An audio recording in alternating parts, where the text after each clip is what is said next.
ಕರ್ನಾಟಕದಲ್ಲಿ ವಾಹನಗಳಿಗೆ high security number plate ಅಂದರೆ HSRPಯನ್ನು ಇನ್ನೂ ಅಳವಡಿಸದವರಿಗೆ ಹೈಕೋರ್ಟ್ನಿಂದ ಮತ್ತೆ ರಿಲೀಫ್ ದೊರೆತಿದೆ. ಹೌದು, ನಂಬರ್ ಪ್ಲೇಟ್ ಅಳವಡಿಕೆ ಗಡುವು ವಿಸ್ತರಣೆಯಾಗಿದೆ. ಗಡುವು ವಿಸ್ತರಿಸಬೇಕು ಅಂತ ಸಲ್ಲಿಕೆ ಆಗಿದ್ದಂತಹ ಅರ್ಜಿಯ ವಿಚಾರಣೆ ನಡೆಸಿದ ನ್ಯಾಯಾಲಯ ವಿಚಾರಣೆಯನ್ನ ಮುಂದೂಡಿದೆ.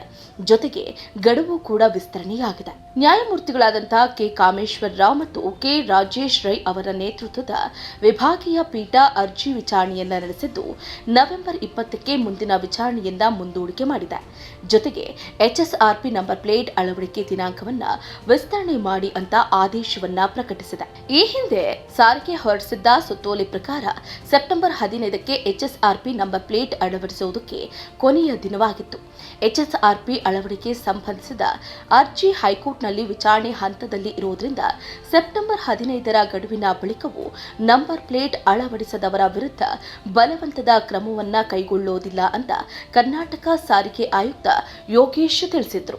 ಗಡುವನ್ನ ಮತ್ತೊಮ್ಮೆ ವಿಸ್ತರಿಸುವ ಅಥವಾ ವಾಹನ ಚಾಲಕರಿಗೆ ದಂಡ ವಿಧಿಸುವ ನಿರ್ಧಾರವನ್ನ ಸೆಪ್ಟೆಂಬರ್ 18ರ ನಂತರವೇ ಕೈಗೊಳ್ತೀವಿ ಅಂತ ಅವರು ಹೇಳಿದ್ರು. ಇನ್ನು HSRP ನಂಬರ್ ಪ್ಲೇಟ್ ಅಳವಡಿಕೆಯ ಗಡುವು ಒಟ್ಟು 3 ಬಾರಿ ವಿಸ್ತರಣೆ ಆಗಿತ್ತು.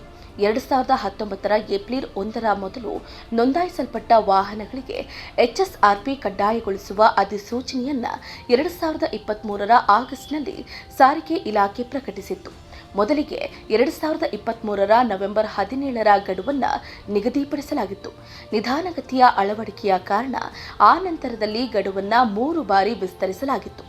ಇದೀಗ ಹೈಕೋರ್ಟ್ ಆದೇಶದ ನಂತರ 4ನೇ ಬಾರಿ ಗಡುವು ವಿಸ್ತರಣೆ ಮಾಡಿದಂತಾಗಿದೆ. ಸಾರಿಗೆ ಇಲಾಖೆ ಅಂಕಿ ಅಂಶಗಳ ಪ್ರಕಾರ ಸೆಪ್ಟೆಂಬರ್ 15ರ ಗಡುವಿನವರೆಗೆ ರಾಜ್ಯದಲ್ಲಿರುವ 2 ಕೋಟಿ ಹಳೆಯ ವಾಹನಗಳ ಪೈಕಿ 26% ಮಾತ್ರ ಅಂದರೆ 52 ಲಕ್ಷ ವಾಹನಗಳಿಗೆ ಅಷ್ಟೇ HSRP ನಂಬರ್ ಅನ್ನು ಅಳವಡಿಕೆ ಮಾಡಲಾಗಿದೆ.